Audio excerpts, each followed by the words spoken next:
Coffee Break read The Stones, a flash fiction by Jane Jago. Dermot and his brothers had been diggers all their lives. They earned their living digging, but they also dug for fun. Thus it was that the summer solstice saw them underground on the plain, setting to rights some tunnelling that was in more than the usual disrepair. They were making good time, so they stopped for a supper of doorstep sandwiches and ochre-coloured tea with condensed milk from Erky's thermos. When they finished, Dermot, who was a being of few words, belched and cocked a thumb at the workings. It was a goodish while later when their pickaxes hit rock, or, to be more accurate, they hit one rock that stood smack in their way. It was a big one, and seemed to have been driven right through the workings.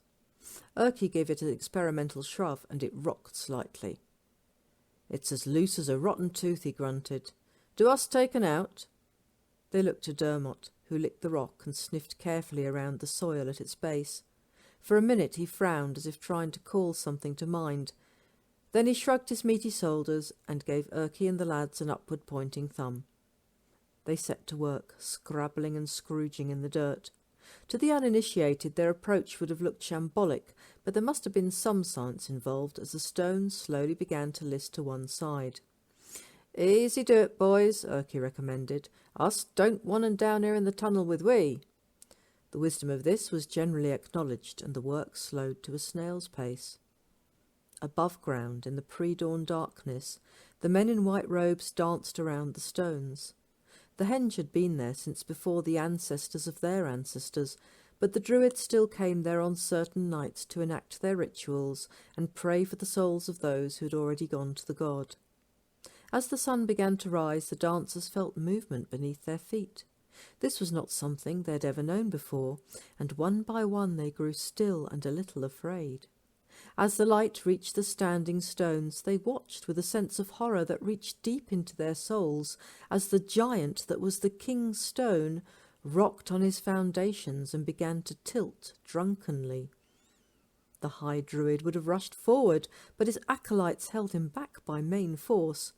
It was as well they did, because there came a sort of sucking sound from the bowels of the earth, and the stone that had stood proud for millennia fell to one side with an earth-shattering crash. As it hit one of the sarsen stones, it cracked along its mighty length and dropped to the greensward in two sharp-edged pieces.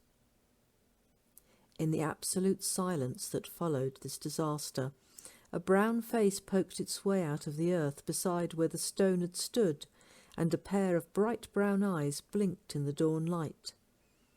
Dermot took in the scene of devastation, the broken stone, the weeping druids, and the rising sun that no longer lit the kingstone in glory. He was so moved that he used up 2 days' worth of words in one go. "Oh, bugger," he said, before disappearing into the tunnel and signalling his crew to get back to work.